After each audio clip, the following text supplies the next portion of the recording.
কখনো কি হঠাৎ মনে হয়েছে এই ঘটনা আমি আগেও একবার দেখেছি? এই জায়গা, এই কথা সব আগের মতো। যদি হয়ে থাকে তাহলে শুনে নাও, এটার নাম হলো ডেজা ভু। নতুন কোনো ঘটনা ঘটেছে এবং আমাদের মনে হচ্ছে এটা আগেই অলরেডি আমাদের সাথে হয়ে গেছে। আসলে এটা কোনো জাদু নয়, না ভবিষ্যৎ দেখা। এটা হলো আমাদের মস্তিষ্কের ছোট্ট ভুল।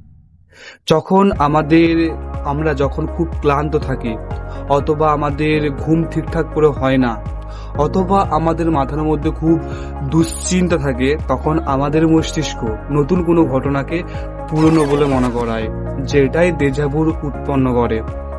এবং তোমার সাথেও কি এরকম কোনো ডেজাভু ঘটেছে? যদি ঘটে থাকে তাহলে অবশ্যই কিন্তু কমেন্টে জানাও। আর এরকমই ইন্টারেস্টিং সায়েন্টিফিক ভিডিও জানার জন্য অবশ্যই চ্যানেলটা সাবস্ক্রাইব করতে হবে। সাবস্ক্রাইব করো ভালো সময়ে। নমস্কার।